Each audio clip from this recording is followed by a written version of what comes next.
But if you want to get pregnant, you want to make most use of these days, because these days are likely to be your most fertile days. This is the last video you are going to watch on how to calculate your ovulation, because I'll be using the calendar to demonstrate to you. How is it going, everybody? I am Midwife Adzo. My main aim is to make Africa a safe place to give birth. That is why I bring you information on anything about preconceptional care, pregnancy, childbirth, how to care for your baby, and family planning. Subscribe to join our family to enjoy all we talk about, and press the notification bell if it is the first time you are watching this video. Now, in this video, we'll be talking about how you calculate your ovulation. Is there really a need for you to know how to calculate your ovulation? Yes. Every woman has to know, whether you are planning pregnancy, whether you are not planning pregnancy. Ovulation is a period, okay, where the egg is released so that it could get fertilized by the sperms, okay. If that fertilization happens, it will result in pregnancy. If it doesn't happen, you will menstruate. Now, in this video, I'll first start with something we call cycle length, or length of cycle. Before you can calculate your ovulation, you need to know this. Now, for cycle length, there are two schools of thoughts about it. So the first school of thought says that you calculate from the first day you start menstruating in a month to the first day you start menstruating in another month. So let's demonstrate with our calendar. So assuming you menstruate on the first of a certain month, okay, and you are menstruating again on the first of the next month, the first school of thought says that you calculate including the first day you start menstruating to the first day you start menstruating. So let's go along with our calculation. So that's 1, 2, 3, 4, 5, 6, 7, 8, 9, 10, 11, 12, 13, 14, 15, 16, 17, 18, 19, 20, 21, 22, 23, 24, 25, 26, 27, 28, 29, 30, 31, 32. So for this school of thought, which is the first one, you have a 32-day cycle. Now, the second school of thought says that when you start menstruating, counting from the day you start menstruating to the day before the next menses comes. So using the same example, assuming you menstruate on the first of a month and you start menstruating on the first of the next month, you calculate from the first to the day before the next menses. So that is 1, 2, 3, 4, 5, 6, 7, 8, 9, 10, 11, 12, 13, 14, 15, 16, 17, 18, 19, 20, 21, 22, 23, 24, 25, 26, 27, 28, 29, 30, 31. So for the second school of thought, you have a 31-day cycle, but for the first, the person has a 32-day cycle. Okay, so for the cycle length, no matter the school of thought you use, you should calculate this over a period of 6 to 12 months to be able to confidently say that you have a 28-day cycle, or you have a 21-day cycle, have a 30 days, 35 days. So that is that for the cycle length. Okay. I'll be using the second school of thought for all my demonstrations. Now, whatever school of thought you use, or regardless of the school of thought you use, you will still arrive at your ovulation. Okay, so you know, ovulation is part of the menstrual cycle, and we cannot talk about ovulation without talking about the menstrual cycle. I won't bore you with a lot of things, but the most important things I want you to know, the first one is that the menstrual cycle is divided into two phases. The first phase is the follicular phase, and the second phase is the luteal phase. I'll demonstrate. So now, as I said earlier, the menstrual cycle is divided, assuming this is the menstrual cycle, is divided into two phases, okay? Two phases. Now, the first phase is the follicular phase, and the second phase is the luteal phase. Now, what you should know, which would help you, is that the luteal phase is always 14 days. Always 14 days, okay? So no matter how long your cycle is, it's your follicular phase that will be long.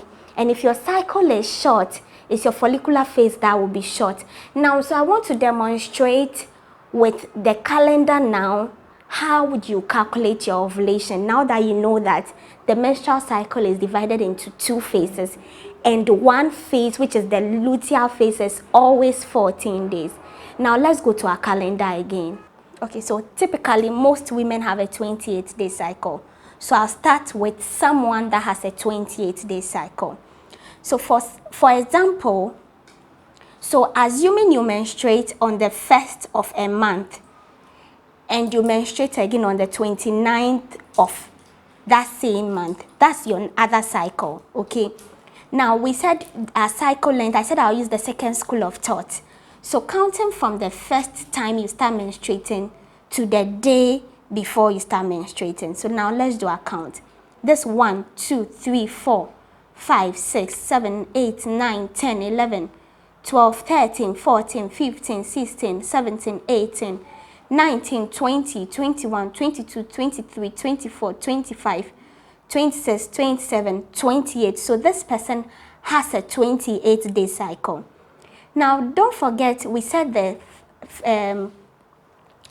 menstrual cycle is divided into two main phases. So, for someone that has a 28-day cycle, we can just conclude that the person will ovulate on the 14th day. So, let me tell you how I got to the 14th day. 1, 2, 3, 4, 5, 6, 7, 8, 9, 10, 11, 12, 13, 14. So the 14th day is the middle of the 28 days. So that's why someone that has a 28-day cycle would have the day 14 as the ovulation day.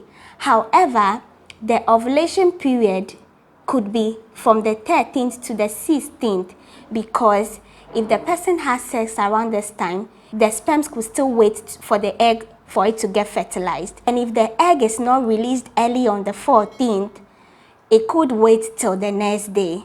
So just to be safe, you just have to make sure that even from the 12th, you are just preventing yourself from getting pregnant if you don't want to get pregnant. But if you want to get pregnant, you want to make most use of these days, because these days are likely to be your most fertile days. My second example, I would want to use someone that has a 31-day cycle. So assuming you menstruate on the 17th of a month, and the next time you menstruate again is another 17th of the next month, we would want to calculate to know our cycle length. Now, 1, 2, 3, 4, 5, 6, 7, 8, 9, 10, 11, 12, 13, 14, 15, 16, 17, 18, 19, 20, 21, 22, 23, 24, 25, 26, 27, 28, 29, 30, 31. So this person has a 31-day cycle. Now, don't forget, we said the luteal phase is always 14 days. So what would help us to be able to know the ovulation day for someone that has a 31-day cycle is to count from the day backwards to get the 14th day, okay? So now let's go. This is our 1 now. 2, 3, 4, 5, 6, 7, 8, 9, 10, 11, 12, 13, 14. It means the person's ovulation day is on the 3rd of, it's on the 14th day, which is falling on the 3rd, okay? So the person would ovulate on the 3rd of that month, okay? However, in the ovulation period is the ovulation day. So our ovulation period is likely to be from the 2nd to the 5th, okay? So meaning that the days around the 3rd are the most fertile days for such a person. Don't forget, I said that if the cycle is long, it is the follicular phase that is long. If it is short, it is the follicular phase that is short. the luteal phase will always be 14 days. Okay, so this goes on and on for every other person. If you have a 35-day cycle, if you have a 40-day cycle, if you have a 22-day cycle, it's the same for you. Now, I want to demonstrate with someone that has a 21-day cycle.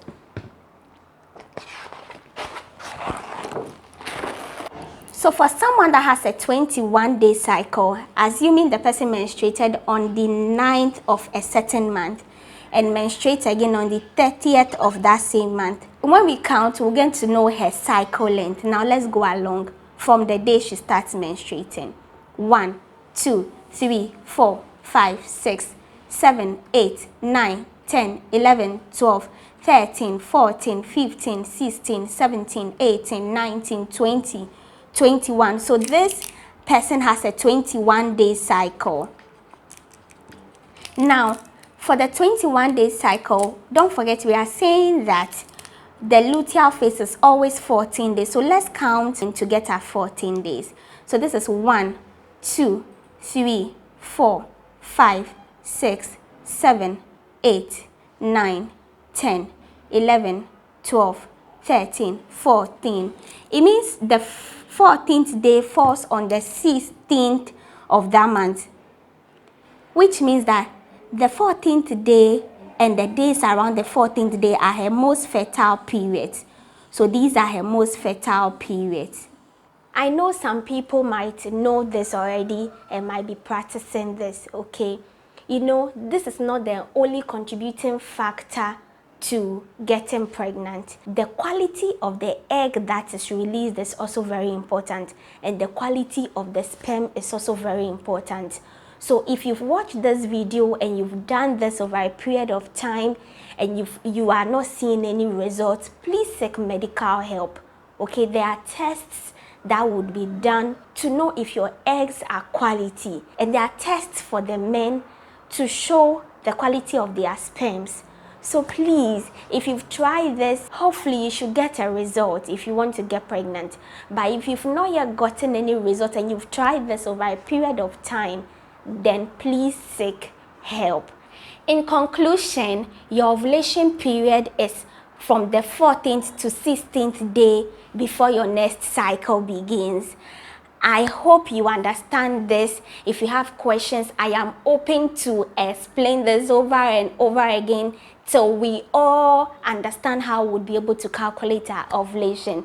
Thank you so much for watching. I trust it's been educative. Please share this video with anyone you know it would be of great help to. And comment, like, and keep watching. Stay blessed.